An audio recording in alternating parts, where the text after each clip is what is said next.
Hello, vanakkam, namaskara, namaste. I am Pavithran from Harsha and today we are going to talk about alien worlds. So you might be thinking, what is extraterrestrial life and alien? Extraterrestrial life means uh, it is in a place in which the thing or the person is not needed. Like you might find a pencil in a dining table, and you might be thinking, why a pencil should be in a dining table? Like it's misplaced. That's only an extraterrestrial life. Okay, so let's move on. Now, what is an extraterrestrial life? Extraterrestrial life, sometimes colloquially referred to as alien life, as I told you, it's a hypothetical life that may occur outside Earth which didn't or- originate on Earth.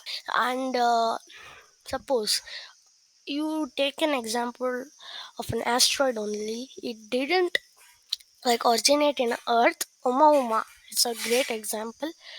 It didn't originate in our solar system, but it came in our solar system. That is called extraterrestrial object or life.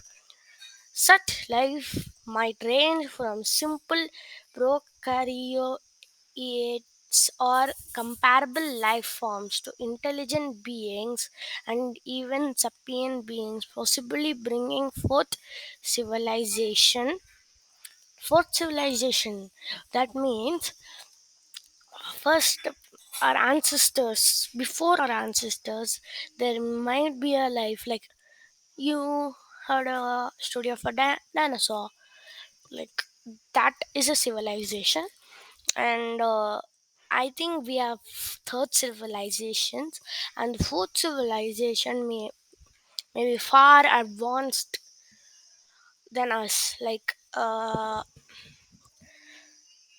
you might be seeing flying cars will be with us by 2050, but maybe that fourth civilization, if they are alive now, they would already have the flying cars and more advanced.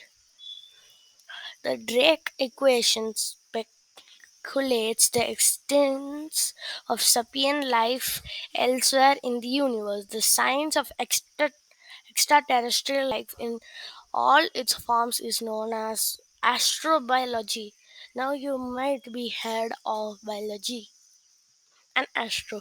Astro meaning astronomy, and astronomy means uh, the world outside the earth and even our solar system. You can keep like that. And biology, studying about uh, studying about plants and lives is called biology. So as if we put together astro and biology, it would be the life out of the earth or the solar system. Now the other question will go on my mind: do alien life such as microorganisms, even a small microorganism which is not found on Earth, is an extraterrestrial life, has been hypothesized to exist in the solar system throughout the universe. Now, if you take an example of Venus, uh, what is happening in Venus is on the surface, in I mean, not in the surface, on the atmosphere, some microorganisms are forming there. This hypothesis relies on the vast size and consistent physical laws of the observable universe. According to this argument, made by scientists such as Carl Sagan and Stephen Hawking, as well as notable personalities as Winston Churchill, it would be improbable for life not to exist somewhere than Earth. This argument is embodied in the Copernican principle, which states Earth doesn't does not occupy a unique position in a universe.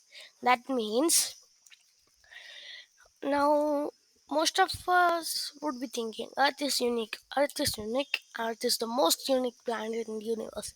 But the Carl Sagan, Stephen Hawking, and Winston Churchill told that the Earth is not a unique planet in a universe. And the mediocrity principle, which states that there is there is nothing special about life on Earth. That means there is nothing to be surprised. Like only Earth has life, or there is life on Earth. There's no not to be surprised like that. The chemistry of life may have begun shortly after the Big Bang, 13.8 billion years ago, during a habitable epoch when the universe was only 10 to 17 million years old. Life may have emerged independently at many places throughout the universe. As it arose on Earth, have formed less frequently than spread by meteorites. For example, organic molecules may have formed in the protoplanetary disk of dust studies. This process may occur outside the Earth on several planets and moons of the solar system and on planets of other stars. Planetary habitability in the solar system.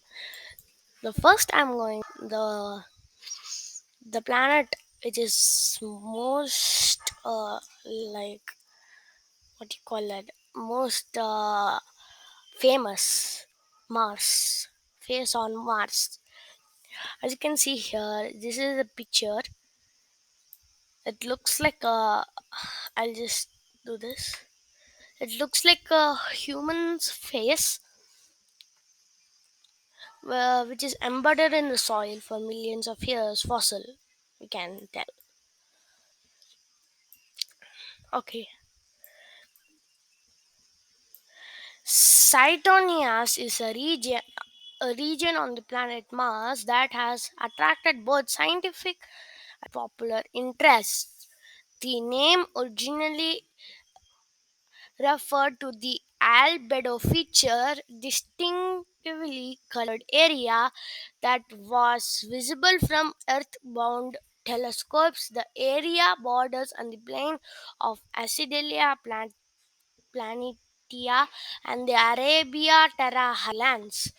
The area includes the region Cydonia Mensae, an area of flat top mesa like features.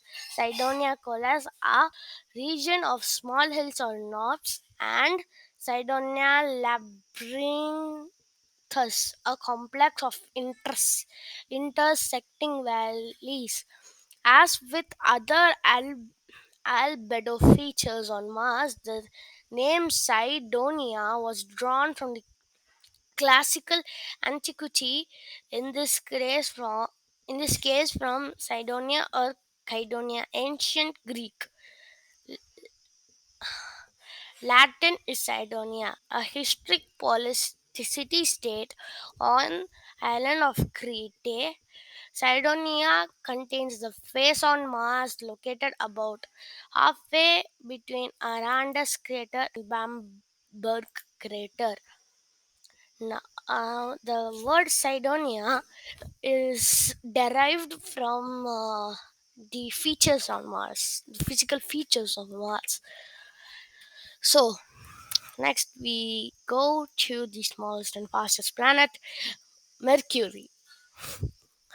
The spacecraft Messenger found the evidence of water ice on Mercury. There may be scientific support based on studies reported in March 2020 for considering the paths of the planet Mercury have been may have been habitable, and perhaps the life forms, albeit likely primitive microorganisms, may have existed on the planet. Uh, Albeit likely primitive microorganisms may have existed on the planet. Now, scientists think on planet Mercury, no, not scientists, spacecraft messenger found it and gave it to scientists, and they researched it, and they came to a conclusion that in some parts of Mercury where the water ice exists, the Mercury may be inhabitable on that region. Next, Venus. In the early 20th century, Venus was considered to be similar to Earth for habitability. But observations since the beginning of space age revealed that the Venusian surface temperature around 467 Celsius, 873 Fahrenheit, making it inhospitable for Earth-like life. Likewise, the atmosphere of Venus is almost completely carbon dioxide, which can be toxic to Earth-like life. Between the altitude of 50 and 65 kilometers, the pressure and temperature are Earth-like, and it may accommodate an thermoacidophilic extremophile and microorganisms in the acidic upper layers of the Venusian atmosphere.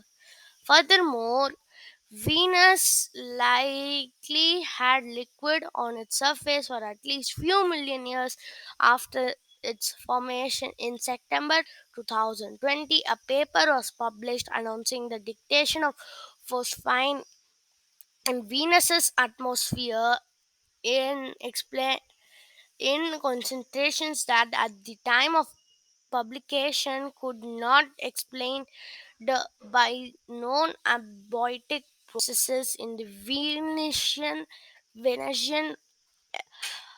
environment, although lightning strikes and another geochemical sources are insufficient in explaining this phosphine detection, volcanic activity, and may still improve that to be an adequate source of phosphine, as phosphites found in the deep mantle could react with sulfuric acid in the atmosphere's aerosol layer. Now, this might be more complex like thing. Now I'll explain briefly and easily. So,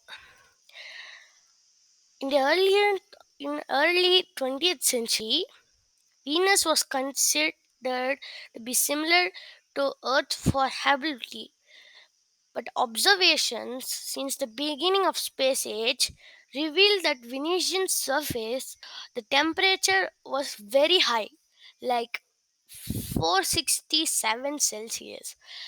But on Earth it's like 30 Celsius on summer, and in winter like it goes -10, I mean -1, -2, and 10. That is the like the uh, correct temperature for Earth like organisms to live on Venus. If the temperatures are controlled within 30 or maybe 40, it would be okay to live on Venus.